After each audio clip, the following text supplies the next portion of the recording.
So we are going to discuss about deep learning and optometry. And sooner or later, we all agree that artificial intelligence will certainly get into the conventional routine eye examination, and which could also include refraction, and that would have a certain impact on the way optometry is being practiced. We'll talk about deep learning, which is essentially an integral part of artificial intelligence. Artificial intelligence is like a simulation of the human intelligence processes by a machine. So essentially, it could be a computer system, it could be a program which could simulate the way a human intelligence works based on pattern recognition, based on image resolution.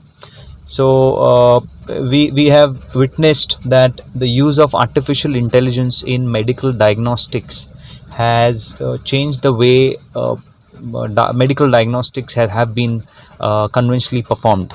Deep learning is essentially the way human brain works. So in deep learning, the programmer doesn't look for a pattern. The computer will guess a pattern and then try to generalize it, and every time it makes a mistake, it will learn from the mistake. So that is how human brain works.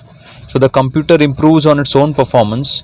That is why deep learning is the true artificial intelligence. So when you say, okay Google, show me the next set of movies, Google will display the latest series of movies in front of you. But what if you say which is the closest cinema?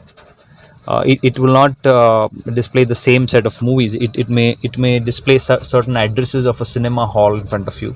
Essentially, when you ask for something which has the same sort of meaning, which is cinema or a movie, the Google interprets what you exactly need and responds in that particular fashion.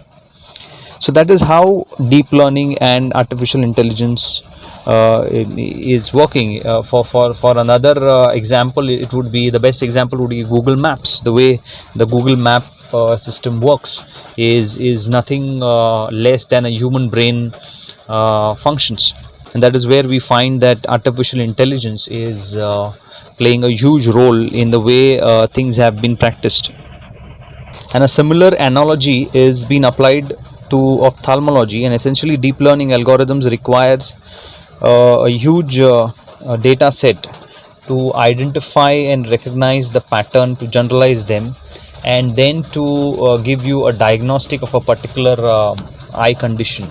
The good part and the good side of artificial intelligence is certainly the research part. IBM has launched Watson Oncology, the software called Arteries, which developed a pattern by monitoring the heart and can predict cardiovascular disorders. So FDA has already, it has a team of software engineers, and now have approved artificial intelligence as devices. So computer programs are no more a program. It has been approved to use a computer program as a machine, and if it's a machine, it can be implemented in the clinic. So several artificial intelligence have already been approved as clinical devices by FDA. So today, optometrists and ophthalmologists heavily rely on pattern recognition in images. For example, a fundus photo or an OCT image or a topography, that's really good for any deep learning algorithm. The moment you have good images which can be compared, which can be assessed and generalized, and could be used to draw a pattern, that is a big valuable data for a deep learning algorithm.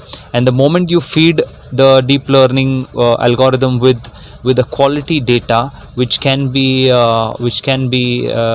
generalized, categorized, and utilized, deep learning comes up with wonderful solutions to it. And that is how ophthalmology and eye care industry is on the way of being revolutionized by this whole magical setup of artificial intelligence. That's how I think the way going forward is going to be. The idea of using artificial intelligence should be that we should use the deep learning system as a screening and diagnostic tool, and so that the clinician and the optometrist and the eye care practitioner can focus more on patient interaction.